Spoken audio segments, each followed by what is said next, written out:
Hey, what's up guys? Welcome back sa my YouTube channel. For today's video guys, share ko po sa inyo kung paano nga ba magpalit ng nickname sa ating Facebook. So kung gusto niyo pong malaman, puntahan na po natin yung ating tutorial. Hey, what's up guys? Welcome back sa aking YouTube channel. For today's video, share ko po sa inyo kung paano nga ba tayo makakapag-change o maglalagay ng nickname sa ating Facebook. Okay, papakita ko sa inyo yung sinasabi ko. Puntahan natin yung ating Facebook apps and click in top profile. Din makikita nyo dito is meron po akong tinatawag na nickname. So dito sa pinaka gilid ng aking profile name. So makikita nyo dito is may nakasulat na for online business account. So maganda po siyang gamitin yung nickname natin. Kasi malalaman dito, pwede mo siyang, for example, meron kang Facebook na pang tutorial, pwede mong ilagay, or for online business. Katulad nga po sa akin, nilagay ko for online business kasi yung account na yan. Meron din po akong isang Facebook, ang nilagay ko po is for video tutorial. So, ikaw na po bahala kung ano po yung gusto mong ilagay sa inyong nickname. So, ngayon, sa mga hindi po nakakalam kung paano ito gawin, ipapakita ko po sa inyo. Okay, puntahan na po natin yung ating top profile. Scroll, hanapin natin yung settings and privacy. Settings and privacy, and click settings.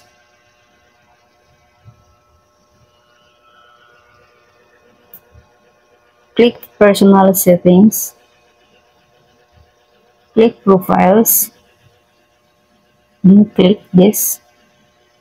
So makikita nyo dito sa name, click natin sa name.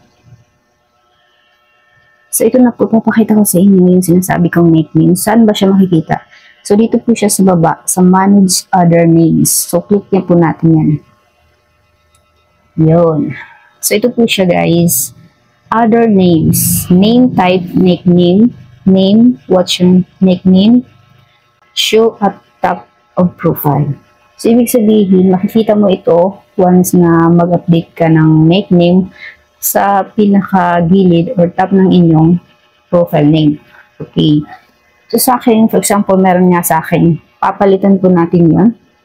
So, first, dito po tayo sa may what's your nickname. Diyan. Sulat lang po natin kung anong gusto natin. So, for example, tutorial. Then, make sure lang guys, hindi niyo makakalimutan na itap itong bilog para ma-check po siya. Dahil once kapag maisip mo po siya, hindi po siya gagana. Dapat po ay i-click niyo po yung bilog and i-check niyo. Then, pagkatapos nun, makikita niyo dito yung preview, check na doon sa tutorial. So, pagkatapos niyo po nun is, i-save niyo na lang po. Tap save. So, ibig sabihin, okay na po yun. So, back na natin. Refresh po natin. Then, tap natin yung profile. So, ayun po siya is, kanina is for online business po yung kanina nakasulat. So, ngayon po ay, dahil pinalitan po natin is tutorial na po yung nakasulat.